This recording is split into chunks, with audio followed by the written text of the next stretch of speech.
If you are just tuning in, this is NBC's Sheila Mac show here on KCAA Radio, the station that leaves no listener behind. And I would like to give a special shout out and thank you to a fellow podcast all the way from Australia.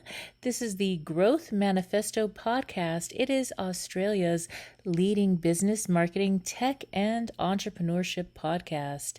They help audiences of entrepreneurs, business leaders, and those aspiring for personal and professional growth by bringing some of the most accomplished people in their fields to appear on the show and share the thinking and methodology that drove their own success. Some of the people interviewed on Growth Manifesto podcast include Seth Godin, Jay Abraham, Liz Wiseman, Vern Harnish, Jordan Belfort, Bev Burgess, Roger Martin, and Tim Draper. Now, I took time to listen to some of their shows, and of course, my favorite was one of my favorite mentors, Jay Abraham, and that episode shared Jay Abraham, who is, if you don't know, CEO and founder of the Abraham Group. Jay is a marketing legend that has helped more than 10,000 clients in more than 1,000 industries to solve complex problems and drive significant growth through a different way of thinking. His clients include people like Tony Robbins and many more. So, if you would like to listen to a like-minded podcast, subscribe to Growth Manifesto Podcast on Apple Podcasts and also YouTube. And to learn more about them, go to www.growthmanifestopodcast.com. And now it's time for the show. Are you ready for a reboot? Welcome to the Sheila Mac Show, reality at its finest. History reminds us those hit hardest often become the change makers. This year, we've all hit crazy economic, social, and emotional rock bottoms. We all get knocked down. Something hits globally, locally, personally. It affects our health, finances, our relationships. We have to recreate a business or career. Each show, Sheila and her special guest will be sharing their reboot stories, guiding you with real solutions to upgrade and up-level emotionally, mentally, physically, spiritually, and financially. Here on NBC's KCAA Radio, Mondays at 1 and Wednesdays at 7 p.m. Pacific Time. If you're ready to pull yourself up by the bootstraps and bra straps, enjoy a listen. Here's Sheila. Welcome to the Sheila Mac Show. This is Sheila Mac, your host, and today we're going to talk to a very special guest, Eric Edmeades. He is an internationally recognized business speaker, film producer, and serial entrepreneur. Eric's varied business background includes mobile computing, medical simulation, that sounds interesting, augmented reality gaming, 3D camera engineering, and Hollywood special effects. Eric is also the founder of WILDFIT and the creator of both Inception marketing and Business Freedom, a business ownership methodology that empowers you to own a business that doesn't own you. I love that. See, we're going to learn about how to improve your business and your personal life and hear about Eric's story. Welcome to the show, Eric. Hey, Sheila, thanks very much for having me. Thank you. So, you're doing so much. Maybe you could share a story. Now, the show is about a different rock bottom in life and how to get back on track. And it sounds like you have lots of advice for that. Do you have a story that brought you to all those different companies? Well, I mean, not one. You know, there's so many different circumstances. But one comment that I feel about rock bottom is that rock bottom can be one of the greatest gifts in the world. And it's also a dangerous place to be. And in fact, this is maybe a sensitive version or a sensitive example, but I've spent a lot of time with people with addiction issues, alcohol, drugs, that sort of stuff. And one of the things that I've observed is that you can kind of take addiction, and there are some people who eventually hit rock bottom and they either die or bounce. Right. But there's another group of people who find a way to hover above rock bottom and live like that for a long time and live in this like, never quite course correcting. And so, I think that, look at that. If somebody doesn't allow themselves to get rock bottom and they're able to maintain, they're just maintaining, like in the world of alcoholism, you might say a high functioning alcoholic, right? They're just maintaining, right? But so that then in a sense, it makes it seem like rock bottom might be a big gift, right? Because if they hit rock bottom, then they'll lose everything and then they'll have to recover. But the problem is a lot of them also die at rock bottom. And so one of the things that I've observed about my life is that if I am able to associate to rock bottom long before I get to it, then I can bounce early. And that's typically the way I've tried to approach things like that. I love that. This year I have lost 5 friends of mine have lost 5 young adults to this drug addiction. I don't even remember the name of the drug, but there's a terrible drug and they're all terrible. And, it's something that people come up to me and they say, hey, do you want to do this or that, or represent something related to an alcohol or a drug, or even a spiritual thing that's related to a drug. And I'm like, you know what? That's just not going to be something I'm going to do. As a parent of 6 kids, and because I also have an entire chapter devoted to people getting out of addictions and back into action and back into their life. And so it's a very difficult and interesting thing. And I've known genius people that are so incredibly talented that are either doing a drug or taking alcohol, and it's actually a coping mechanism for something else that's going on. It could be an ADD or something else that's happening in their life, and they're using it to cope because they're like geniuses. They're brilliant. They're running big corporations and companies, and yet they're crashing cars and losing their license. These are like grown-ups. There's no excuse. And yet they're able to function, and you just think, oh my gosh, what would they be without that impairment of the alcohol or drug? What kind of life would they be leading? Yeah, it is incredibly difficult. I think that the strange twist of it all is we came into this life, I think, to feel and to experience. And now anytime we're looking at something as an anesthetic, then that's the moment where we should be learning something. So if we're using alcohol as an anesthetic, if we're using food as an anesthetic, if we're using Netflix as an anesthetic, all of those things I think can have their place. I personally don't drink alcohol, but it's not, I don't judge other people who do. I think that there are people who really enjoy a drink or two. They particularly like a style of wine or what have you. But at the point that they're crossing over and it's altering their personality, or they're using it as an anesthetic, like I have often had clients come to us in the early stages of working with them and say, I can't sleep until I've had a glass of wine. That's a problem. Yes. That's not a solution. That's a problem. And so I think that's really what we want to be looking at, is when we are running away from our feelings and whatever we're using to distract that, there's something to be learned there. And I think there's so much peer pressure with that. And because you don't drink, I think you might know what I'm talking about when you go out and other people are choosing to have a drink or two, even, one little bit of wine with dinner or whatever, and you choose iced tea or, something else. And then there's like, hey, why aren't you drinking? I mean, I have a really great friend that is maybe one of those closet drinkers that maybe goes a little bit overboard. And she's like, I love you. You are my favorite friend, but I would love you more if you drank. And I was like, what does that got to do with our relationship? Yeah, I have faced that from people from time to time. I think there's a couple of problems wrong generally in the way we deal with alcohol with children. Like by making it this rite of passage, you have to be 18, 19, or 21, depending on what your legal, what country you're in or state you're in. Mm-hmm. The minute we do that, there becomes this linkage that this is an adult behavior. And of course, then kids want to do it because they want to do adult behaviors. Yeah. And so I think we create a bunch of expectation that way. But plus, then we create this, sort of peer pressure thing where it's like, if you order an iced tea, well, that's a kid's drink. Mm-hmm. If you order a soft drink, that's a kid's drink. Now, I will say this, that I've probably been, I think that like next month, I probably am 29 or 30 years without alcohol. I really should work it out and figure it out. But I pretty much only drink water. So it's not like I'm ordering an iced tea or a kid's drink. I'm drinking water.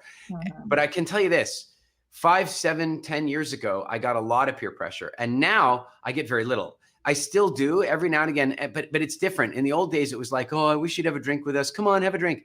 Now, every now and again, people come up to me and they go, I'd like to see you drunk.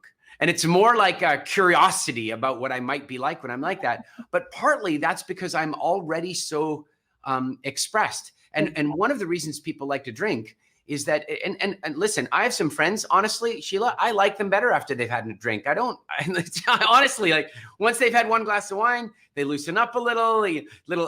But one of the things that happened to me, because I stopped drinking at 21, is I never learned to use alcohol as a social crutch. Mm-hmm. And a friend of mine quit drinking at 31, and he came to me one day and he's like, man, how do you do that? How do you talk so freely? How do you go dancing on the dance floor? How do you go up and talk to people? Like, how do you do that when you don't have a drink in you for the liquid courage?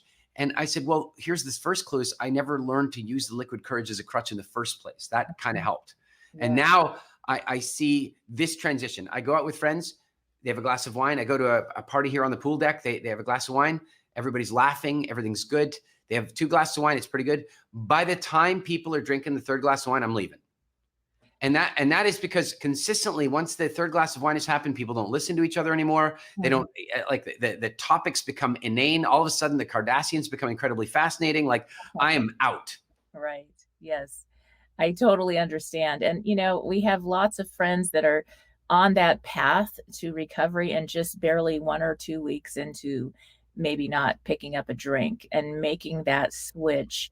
And so sometimes, I don't know, when you first stopped, was it something that you were able to stop right away, or did you have a few reasons? Yeah, luckily I didn't have a problem. I wasn't an alcoholic and I wasn't addicted. I'll tell you what happened in my case is my dad was an alcoholic and a drug addict, and arguably would argue that he still is, despite being 40 years sober. Mm-hmm. My brother, my boss at the time, my best friend, lots of people around me were dealing with that stuff. And what happened in my case was I very rarely drank anyway, because frankly, I didn't like the taste of most alcohol. I mean, beer to me, it smells like somebody took a pair of sweaty socks and soaked them in water for 3 days, and until they started getting fizzy. And right. Wine, it's like somebody with dirty feet walked a bunch some squashed rotten grapes. Like the flavor is not nice to me anyway. Right. And so I was never really all that tempted. But occasionally, because I was shy and all that kind of stuff, I would drink for like social lubrication. And one day in particular, I got quite drunk and I woke up the next morning hungover, vomiting, and I was 21 years old. And I made that deal with God. I just said, help me feel better and I'll never drink again. Like lots of people make that deal, yeah. But I kept it. And the way I did it, and it is interesting, the way I did it was I just made a commitment not to drink for 6 months. Mm-hmm. And I just never started again. And I think that in as much as I really respect a lot of what they do in 12-step programs like Alcoholics Anonymous, the idea of one day at a time has real purpose to it. It really does. But I also think that when somebody's coming in, if you think about it, somebody's like, they've just begun to realize that they have an issue, that they might have an alcohol addiction problem. So step one, they've admitted that they're powerless over alcohol and they need help and all this kind of stuff. Great. All that's great. But at that point in time, to contemplate giving up alcohol forever is just too much. Yeah. It's too much. And so AA has this idea, well, it's actually just one day at a time. I would argue that one day at a time is also too much. Mm-hmm. That for me, my feeling is anybody who's going to quit something, it really is good to create an initial window of firmness that you absolutely commit. Like, I'm going to go 30 days without. And after the 30 days, I can start living one day at a time if I want. But there's something about taking away the debate every day. When it's one day at a time, every day, it's like, should I, shouldn't I? Should I, shouldn't I? Should I, shouldn't I? When you just like, I'm just not doing it for a month. Right. And I know some people can't do that. I get it. Addiction is painful. But it's a strategy that has worked for me. Half the people think, 90% of people think you should have choice about whether you should wear a mask or not. 5% think you're a total, you're basically a criminal if you won't wear the mask. And the other 5% think you're a criminal if you will wear the mask. I mean, the polarization is disgusting at the moment. The press has learned that the way they make money, I mean, they knew this anyway, but they've just amplified it this year, is to scare you, because the more scared you are, the more likely you are to look at the news, to look for some certainty, and then they scare you some more. And so here's the thing. Right now, what we need, there are 2 things you need. It's all you need. It's not money. There are 2 core things you need that can lead to the rest. One is you need your physical health. And the other one is you need your mental health. If you've got your physical health and your mental health, you can handle anything. You can. But what's going on right now is people are being they're being frightened. They've lost their job, or their business is under threat, or they might lose their job, or they're worried about the future. There's any number of things that are genuine and real. But for most of us, they're not actually life-threatening. They're quality of life-threatening, which is still bad, but we don't need to engage our full adrenal reaction to it. We need to be calm. And one of the ways that we can be calm and rational and have a good operating mind is to not be putting excessive garbage sugars into our body that cloud our thinking, and not to be putting in processed rubbish that our body now has to work to get rid of. If ever there was a time to be optimal with your health, it's now. So your immunity is at best strength should you encounter any virus for that matter, and B, so that your psychology is dialed in. And one thing we know for sure is your psychology is absolutely affected by what you're eating. If you eat junk, you think junk. And I think that goes to consuming too much on the news, even around the wrong peer group. It goes into every area of our consumption of positive or negative. And I often bring up, the study of water, the study of plants, and how putting energy on it changes the molecular structure. And I think, oh my gosh, what kind of energy have we put on 2020? And I have totally caught myself really saying not so nice things about our year. And it's this funny thing where it's like, wait a minute, I need to bless this year. I need to be having gratitude for the good parts. And yes, Sheila, here's the thing. What are the good parts? Haven't you had some stuff that was just incredible from this year? Oh, yes. I mean, it has been, I got my book published. I moved. I got a beautiful home that's nice. I had so many gifts and blessings show up. And I'm a mom. I've got 6 kids, 3 I adopted, 3 that are mine.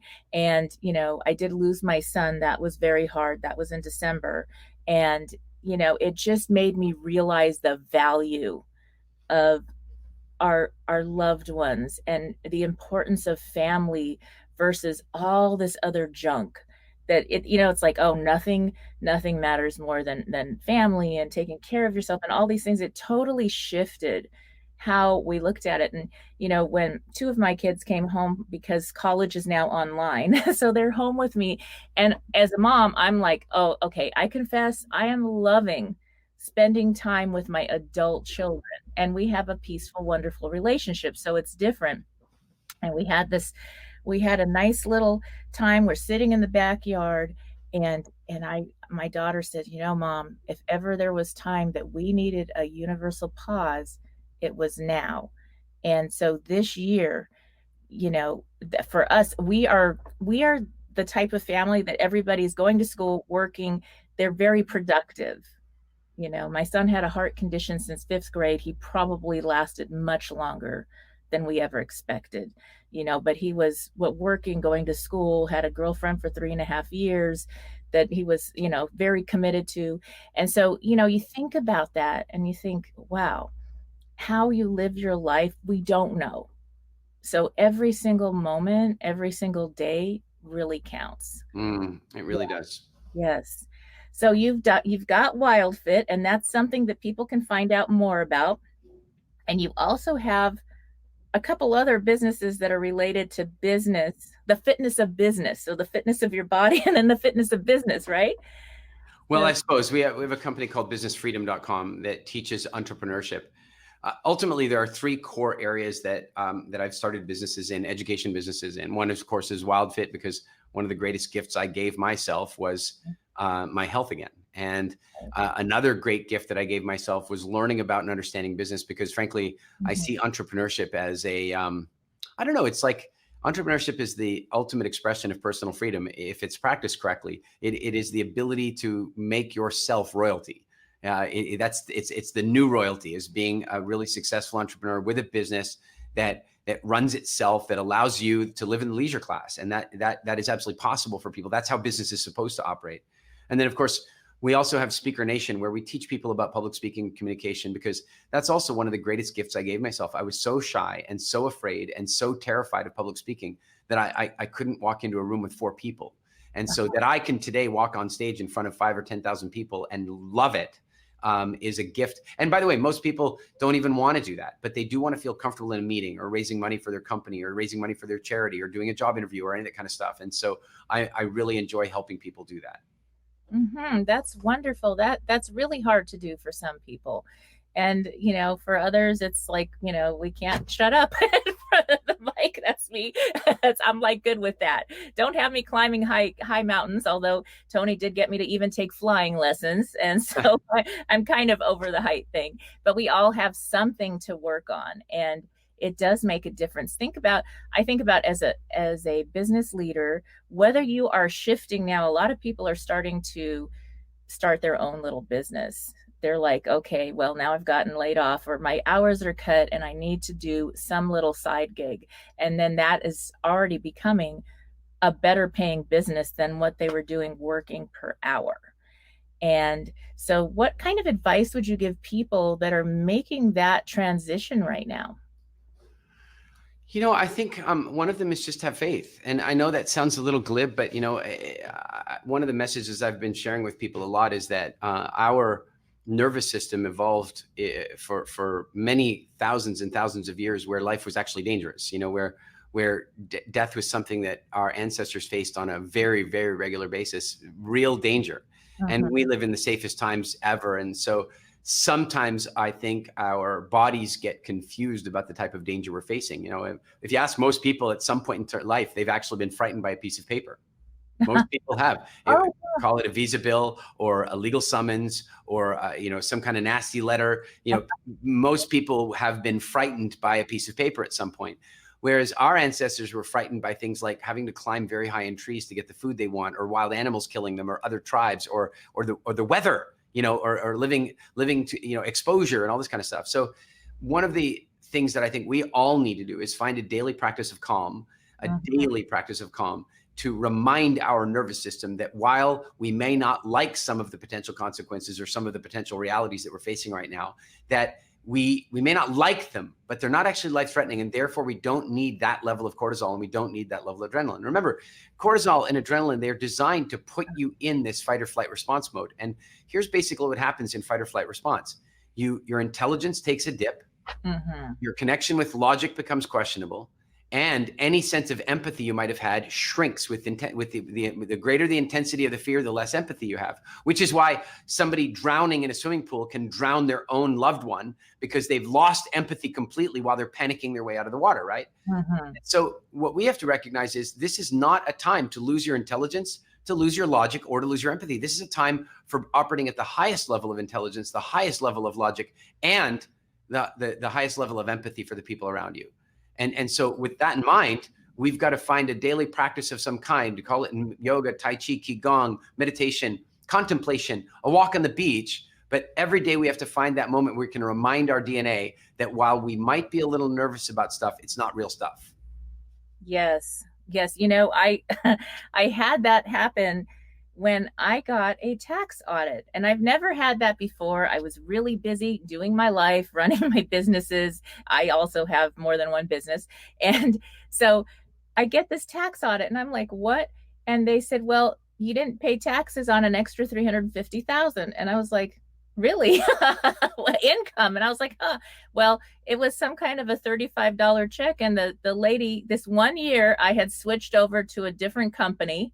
My CPA wasn't available, and, you know, they had a loss or something. So they were sending people somewhere else, and they put an extra zero. I was so busy. I trusted. I was like, okay, I sign here, whatever, it's all good.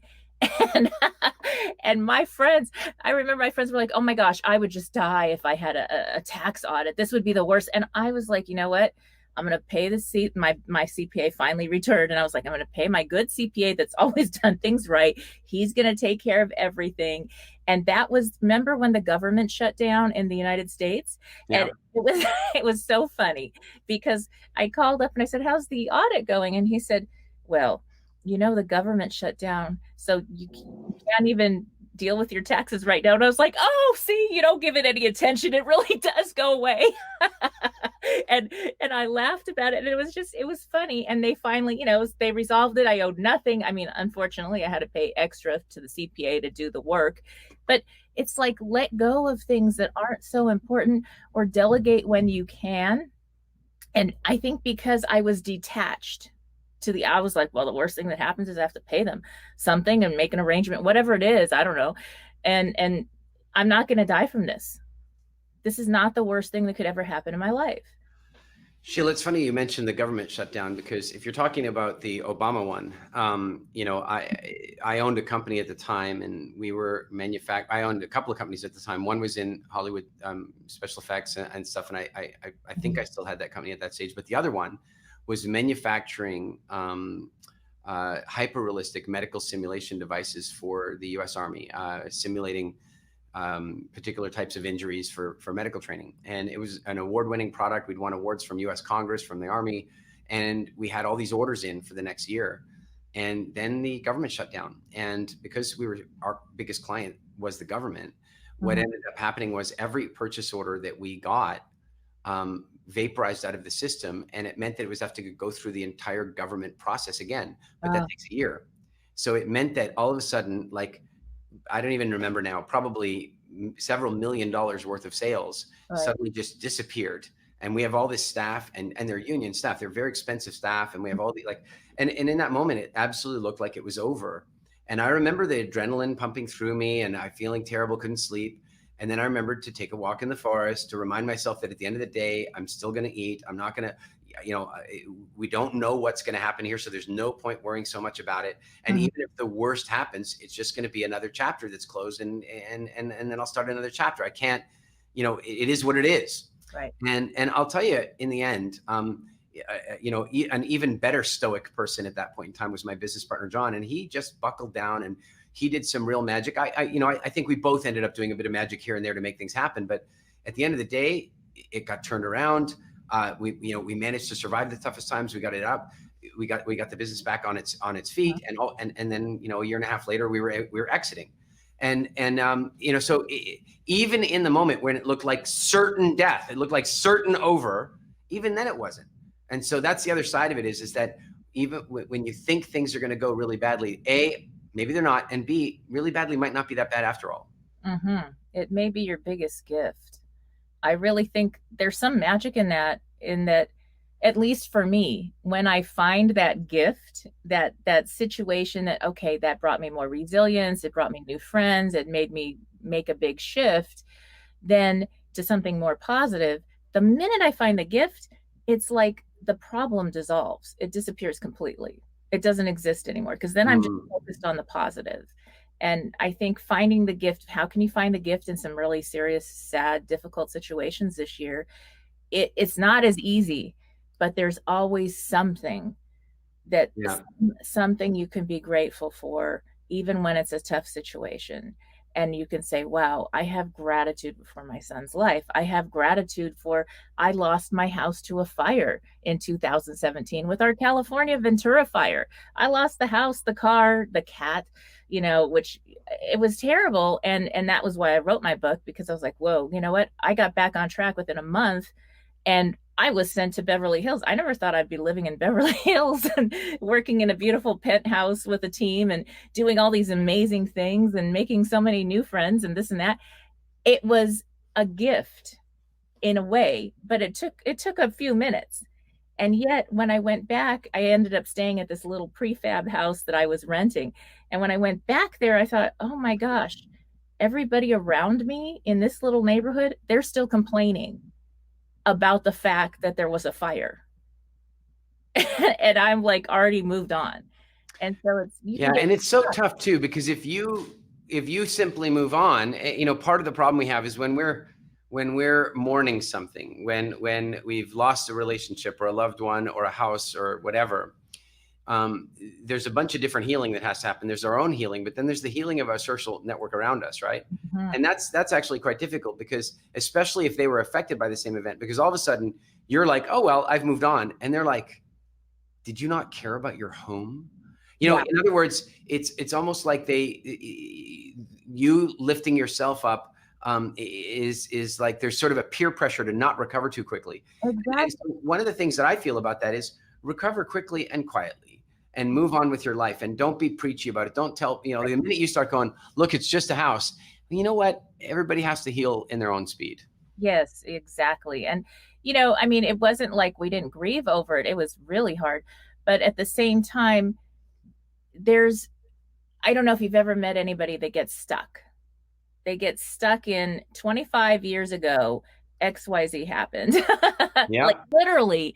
And you walk into the room and the first thing out of their mouth is 25 years ago, this happened, and it starts to define them. And I think that's the difference between getting stuck in maybe a victim mentality versus, okay, now what am I going to do with this? And how can I use this as a way to be more resilient, as a way to move forward in our lives? So one of my experiences with that is that people generally get stuck somewhere where their subconscious believes they're safe.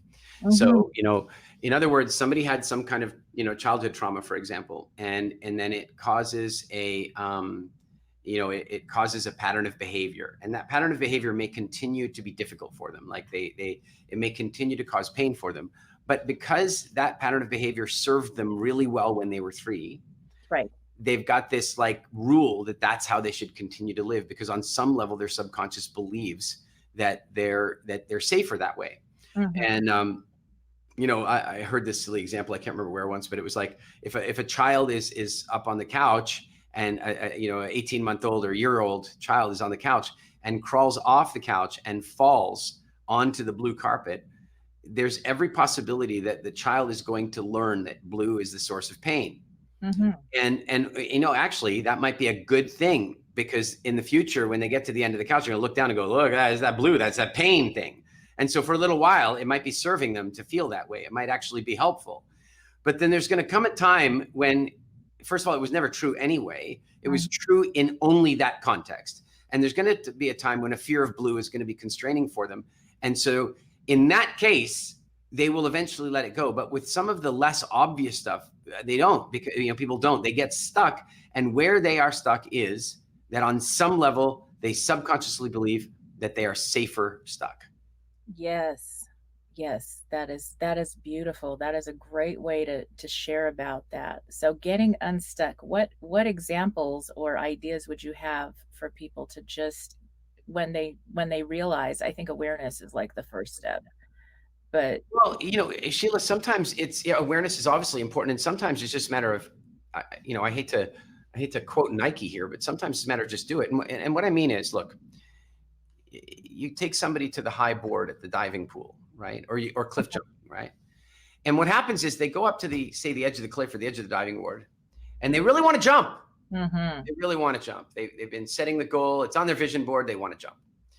And they go up to the end and they look over. And of course, their brain says,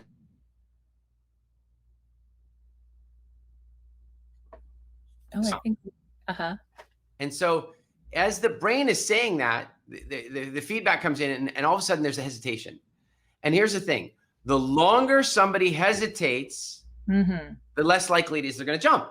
Right. And so until they eventually overcome it and just force it. And so sometimes I think getting unstuck is a matter of, is a matter of force. And, sometimes it's helpful when a friend forces you, but mm-hmm. I've seen that, like, for example, using cliff jumping example, I've seen that both ways. I saw one where a husband and wife were on one of these like bungee cliff jump things. And the wife had said to the husband, look, I don't think I'm going to be able to do it. So I want you to jump for us. I can't do it myself. I want you to jump for us. And it's kind of a funny video because she's like, no, I've changed my mind. All right. And he jumps. And then you see them flying through the valley. And then you can hear way off in the distance, I want a divorce. But of course, when she comes back, she's full of adrenaline. It was awesome. She wants to do it again. And in that case, it really worked. But equally, last year, we all saw the story probably on the press somewhere in the US. Some girl pushed her friend when she wasn't ready to jump. And the friend broke several ribs and nearly died. And, so we have to be, when we are getting ready to make that jump, and I'm using cliff jumping as the example, but it's the same. Like if somebody pushes you to leave a relationship before you're ready, no. If somebody pushes you to leave your job before you're ready or start a business, no. But if somebody doesn't push you a little, then that's not good either. Mm-hmm. And so I think that what we need to do is recognize that sometimes it's just a matter of we just need to take a leap. We need to take the leap of faith. Sometimes it's just the way it is. And sometimes we need to have the people around us that are going to be able to measure that for us and really support us in taking that leap of faith, but not lead us down the garden path. It's so, so important. And then one more thing. The truth is that when you're doing something like cliff jumping, it's dangerous.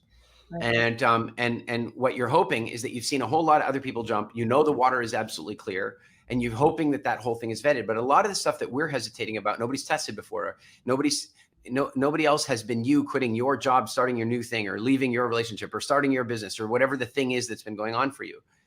And so what I would say is that because you can't really go out and test that, one of the things we have to look at is, what is the worst case scenario? How badly could this go?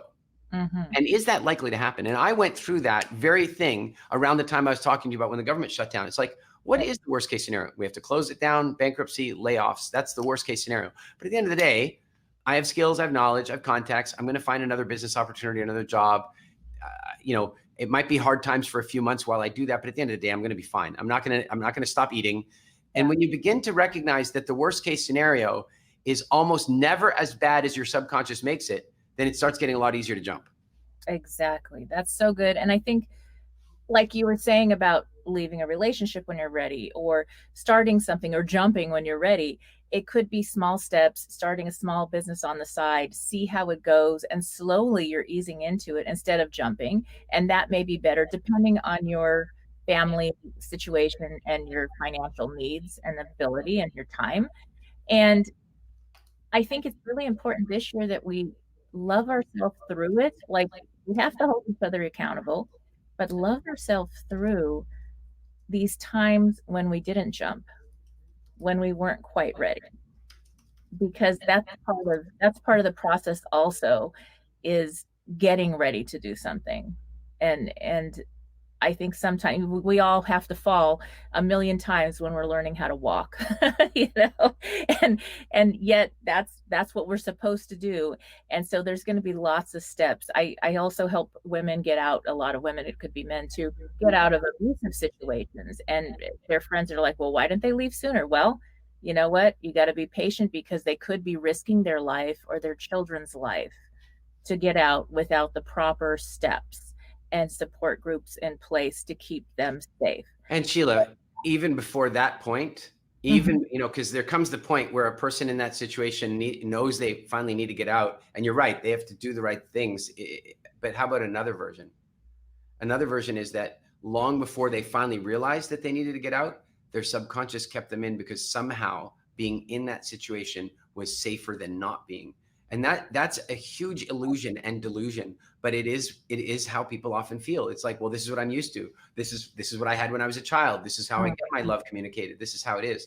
And again, that's a really tough place to be. Self-awareness is so key in situations like that. Really creating boundaries and saying, I won't live like this anymore. Right. Yes, that's so important, and it makes all the difference. So, when you're working with a friend, or you're working with all these people in the WILDFIT, and you've got to be firm, yet okay, you had a moment, you had a bad day, let's get back. And then I think you start from the first day or something, you have a special way you do things, right?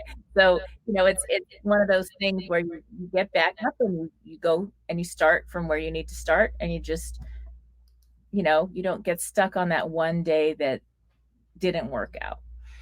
More than even not, like, there is no backward step.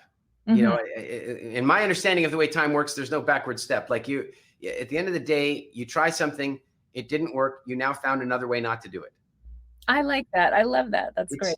It's that simple. So it's, people call it failing forward or failing fast or whatever the case might be. But when we realize that when we're sitting there getting ready to make a decision, right? In order to make a decision, what do? We fantasize about the two possibilities. If I say yes, it's going to look like this. If I say no, it's going to look like that. And then what we have to do is try and compare those two options to try to see which one we think is going to be better.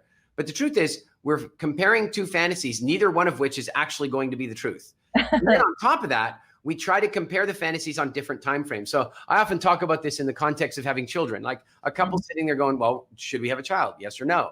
So then you go, well, in order to make that decision, we have to go out and imagine what our life would be like having a child. And then we have to imagine what our life would be like not having a child. But it's not a one-time thing. It means we have to imagine, okay, if we're going to have a baby, if we look at the next 15 minutes, that sounds like a lot of fun. But if we look at the next 9 months, it might be harder work. If we look at the first 2 to 3 years, that's going to be really difficult.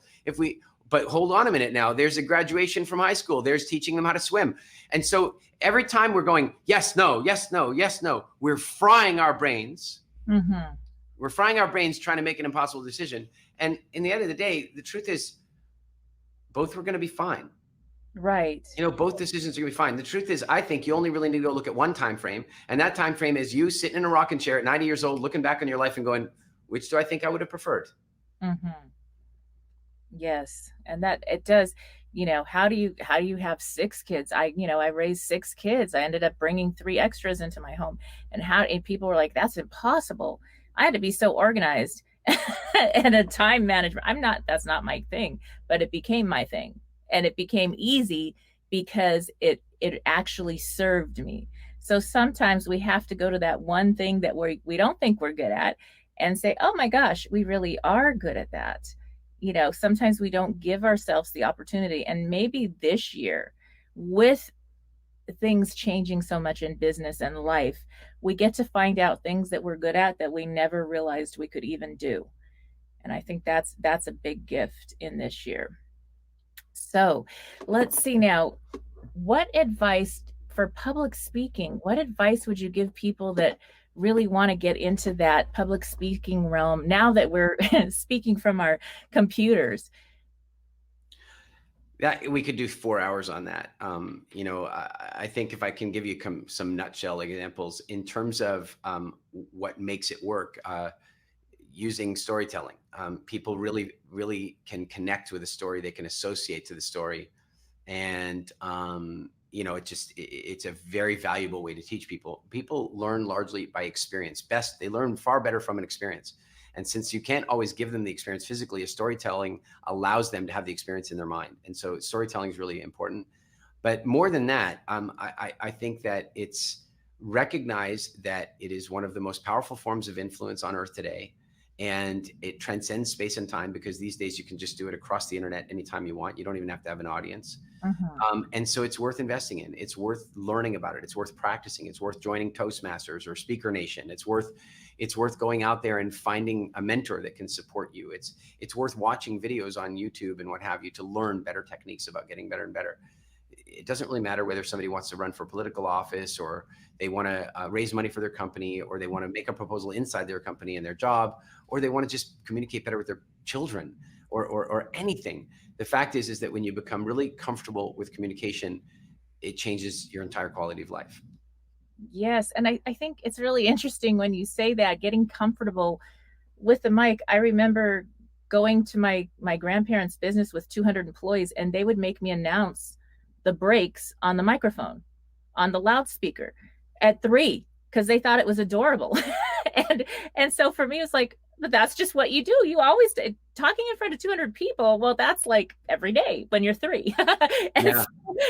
So when you're a parent, even to get your kids used to, now that we have kids at home and we're, homeschooling, or it's really a gift in that way too, because you have your kids with you and you can bring them into real life examples and let them do something where they're able to use their voice, connect with their friends. Even for young adults or college students right now, it's very isolating. So to get your young adults or yourself even to connect with people on a Zoom call just for fun is also practicing. And then once you get used to seeing yourself on the screen, it's like, okay, we're in the Jetsons time. If anybody saw that cartoon years ago, we're here now. And it's cool. I get to talk with people all over the world almost every day. I was with Australia in the middle of the night, and it's people I would have never met or never worked with, that now, because there's different options, we're good friends, and I work with them all the time. And so there's gifts in everything.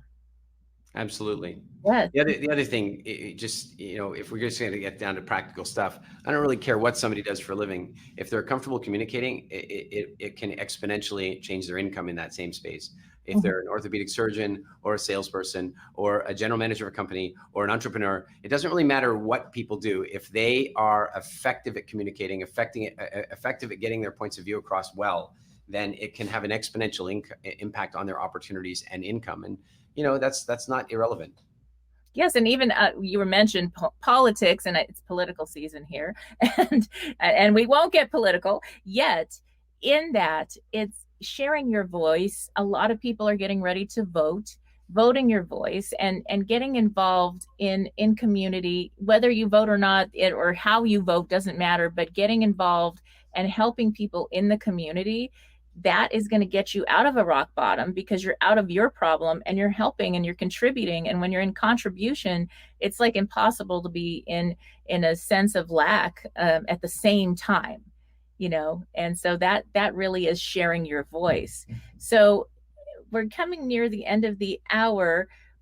What tips would you have to share, or what would you like to leave the audience with that can help them through this year if they're just getting ready to reboot, to rebuild, or reinvent themselves for now we're getting ready for 2021? Well, I think one of the things is make sure you've got a good community around you. It really does help when you've got people around you that are moving forward, that are positive in energy, that are taking care of their health as well. Like, if you've got those people around you, the old African proverb says, if you want to go fast, you go alone, but if you want to go far, go together. And so I think that's a big one. The other one is constantly consume good content, garbage in, garbage out, good in, good out. And so, listening to shows like this or podcasts, tuning into powerful master classes that you can get online these days, all of those things are going to create forward momentum, positive energy, improve self-esteem, and provide interesting strategies and distinctions for how to make things work. And then lastly, chill out, chill out, relax, and find the space to enjoy as much as you can. I often joke that, the law of attraction doesn't have to be so damn complicated, because the law of attraction is as simple as this. If you are enjoying yourself, you are attractive. And the more you're enjoying yourself on a day-by-day basis, the more opportunities and people you are attract to yourself. And so seeking out opportunities every day, even if things are tough, even if things are a little scary, finding the time every day to have some enjoyment. And when we went through all that stuff I mentioned earlier with the studio, where we thought we were going to lose it and all the layoffs and stuff, one of the things, the decisions we made at that point was, we still got to go out and have a nice meal and laugh. Yes. Still got to go to the movies sometimes, got to go for a walk in the park. We still have to do that stuff, because there does come a point where simply working all the time doesn't actually do any more anyway. And so taking some chill time and maybe whether it's meditation, contemplation, Tai Chi, Qigong, yoga, a walk on the beach, the park, get outside, breathe some fresh air, calm yourself down, and give yourself the signal that everything is actually going to be okay, because it is. Right. That's so beautiful, Eric. And how can people reach you? The easiest way, I guess, is Instagram. I manage my own Instagram. So I'm at Eric Edmeades on Instagram. I'm also on Facebook and Twitter and that stuff. But also we can go to www.eric.ee for my primary website. And for those people who are intrigued by WILDFIT, go to getwildfit.com. That's wonderful. All right. Thank you for being a guest on the show, and thank you for tuning in. We will see you next time.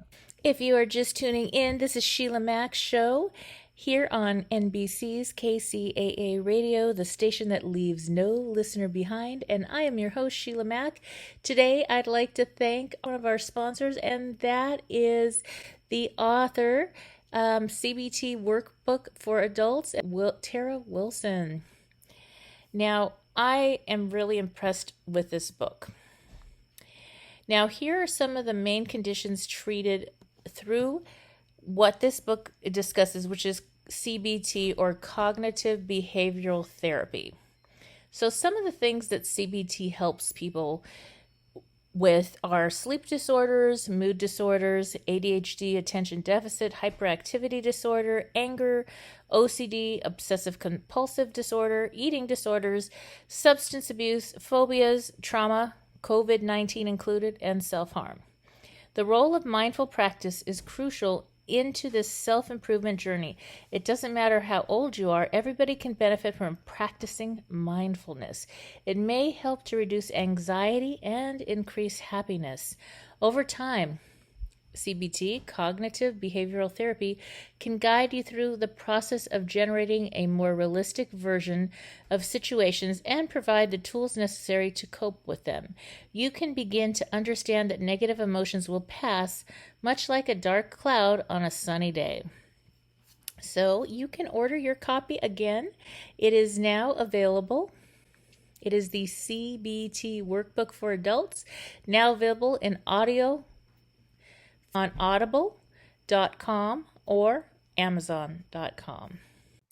All right, I have some business leader reboot tips for you. If you are a small business owner, then there are a few things that can help you. First, think about business credit versus personal credit. If you have not tapped into business credit, this is very important. I actually have some free resources on my website to tell you more about how to do that. But business credit will get you, oh my gosh, more than 10 times, probably closer to 100 times more credit opportunities than if you just use your personal credit. And it will also save you in the event that you need to tap into personal credit or a home loan at that time when you need it most for your family or for whatever surprise we have next in this pandemic. So that is one tip that will help you and your business to get ahead this year. If you are just tuning in, I have a special money and finance reboot gift for you. That's right.